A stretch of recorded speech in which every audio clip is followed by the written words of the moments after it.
Et c'est Alain Chamfort ici qui consacre lui aussi une chanson à la beauté, à la richesse de Palmyre sur son album Le désordre des choses. Alors nous évoquons donc avec vous Violaine Vanoyek Zénobie, reine de Palmyre et d'Égypte. Alors elle décide de déclarer la guerre à Rome, vous l'avez dit. Elle commence par faire supprimer d'ailleurs très symboliquement le visage de l'empereur Aurélien de toutes les pièces syriennes et égyptiennes. Aurélien bien sûr ne se laisse pas faire. Alors quels sont les rapports de force? Zénobie est-elle réellement plus puissante que l'empereur de Rome?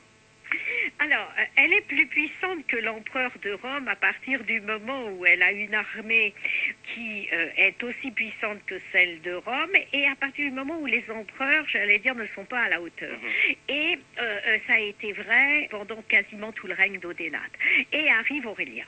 Et alors là, manque de chance pour Zénobie, parce que je vous assure que si Aurélien n'avait pas été là, je pense qu'elle aurait réussi à s'emparer de Rome. J'en suis absolument persuadée.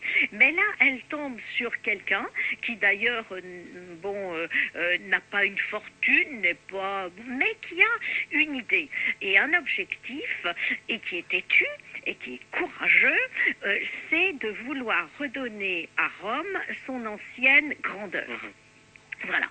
Et donc, il ne va absolument pas supporter que Zénobie veuille comme ça s'emparer de tout et tout imposer. Et je pense qu'au départ, il veut lui donner une leçon. Et puis, petit à petit, comme Zénobie, effectivement, ne cède pas, il va être obligé de marcher sur Palmyre. Ouais. Il va reprendre l'Égypte, il va reprendre Antioche, la ville du départ, de la route de la soie, Émèse aussi, qui est une ville importante. Et vous évoquiez tout à l'heure la fourberie de Zénobie, face à ces victoires d'Aurélien. Elle va prendre exemple sur Cléopâtre. Cléopâtre qui, au lendemain de la bataille d'Actium, qui a vu la victoire d'Octave sur ses forces à elle, la reine d'Égypte, et sur celle de son allié Marc-Antoine. Alors, qu'a fait Cléopâtre à l'époque et que fait Zénobie? Eh bien, Cléopâtre, elle fait comme si, en fait, elle était victorieuse. Et Zénobie, quand elle perd Antioche ou d'autres villes même, fait comme si tout se passait bien et comme si elle triomphait. C'est un peu ça. Et elles sont manipulatrices, toutes les deux, bien sûr. Elles pensent aussi à leur image et tout ça. Bon, ce qui est absolument extraordinaire. Moi, ce qui m'a beaucoup intéressé, c'est effectivement aussi cette confrontation entre deux personnalités. Vous l'avez dit, Aurélien et Zénobie, mais c'est aussi leur ressemblance. Ça, c'est très important. Je me permets de juste une petite parenthèse. C'est leur attirance pour la divinité solaire. C'est très, très important parce qu'il y a eu le temple de Bel, bien sûr, le dieu du soleil, comme il y a Balbec et autres, et on retrouve ce rayonnement du dieu solaire chez toutes ces personnalités. C'est très fondamental parce que souvent, leur politique est basée aussi sur leurs croyances religieuses. Ce sont deux personnages qui se défient et qui s'admirent autant. Oui, ils se défient et ils s'admirent parce que Aurélien est absolument époustouflé par les connaissances, par la culture de Zénobie, par son courage, bien évidemment, je le rappelle, elle n'a pas 30 ans, et donc, et je pense, alors là, après, on le croit ou on le croit pas, mais je pense qu'effectivement, quand ils se sont rencontrés, il a dû se passer quelque chose de très fort. Alors Aurélien poursuit son effort pour restituer, vous le disiez, l'unité à l'Empire.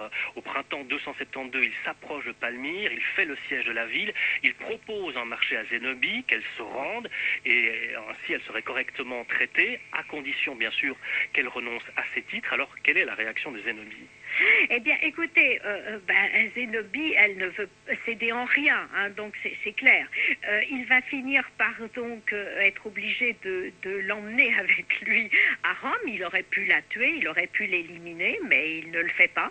Et elle va se retrouver dans une prison dorée. Elle va se retrouver dans la villa de Tibur, avec une vie relativement agréable.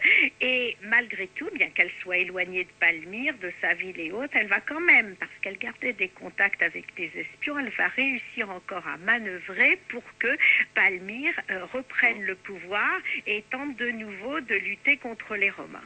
Et puis finalement, les Romains vont détruire la ville presque entièrement, qui sera réduite à une espèce de modeste village. Avant de nous attarder un peu sur le séjour de Zénobie à Rome, donc les Romains ont affamé Palmyre, les secours perses n'arrivaient pas, Zénobie a décidé de partir elle-même avec une troupe chercher de l'aide. Elle est rattrapée au bord de l'Euphrate. Les soldats romains réclament sa tête.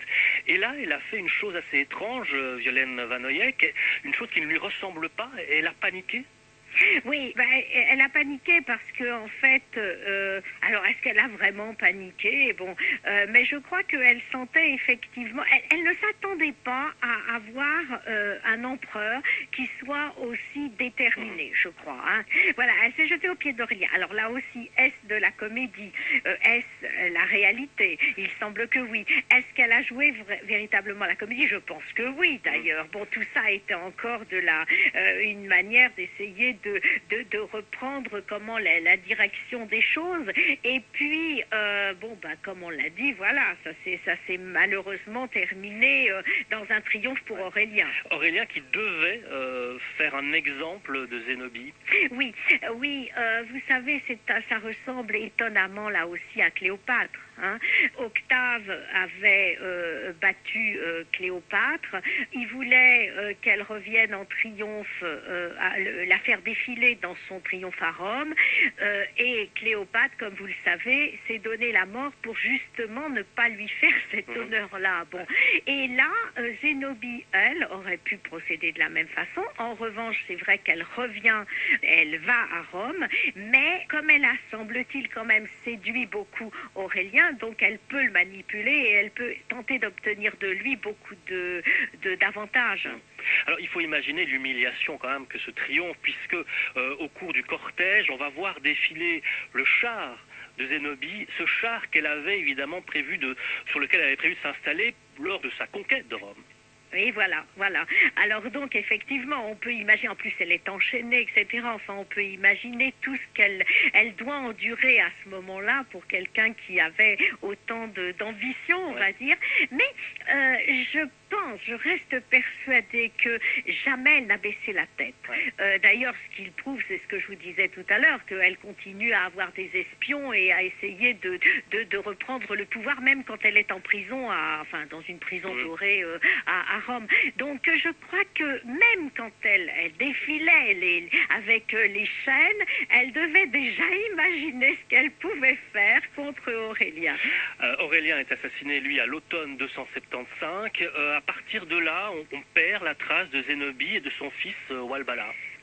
Oui, alors on ne sait pas ce qu'elle est devenue. On ne sait pas si elle a été assassinée par les Romains. On perd sa trace, on perd la trace de son fils. On ne sait pas non plus s'il a été assassiné. Et on sait aussi que malheureusement, alors qu'il aurait pu continuer sa route beaucoup plus longtemps, Aurélien va également disparaître quelque temps plus tard. Voilà donc pour en savoir un peu plus sur cette grande figure de l'histoire qui, contrairement peut-être à Cléopâtre, à Psepsout ou d'autres grandes reines ont connu moins les honneurs de l'histoire. Zénobie, vous lui rendez justice en quelque sorte, Violaine Vanoyek. Zénobie, l'héritière de Cléopâtre, c'est une réédition livre de poche. Merci infiniment d'avoir été des nôtres aujourd'hui, Violaine. Merci à vous, et Zénobie, elle est quand même présente sur les billets syriens encore aujourd'hui. Il faut le rappeler. Merci beaucoup. À bientôt, au revoir. 13h15, 14h30. Un jour dans l'histoire. Sur la première. Avant d'évoquer une autre page de l'histoire de la musique, cette fois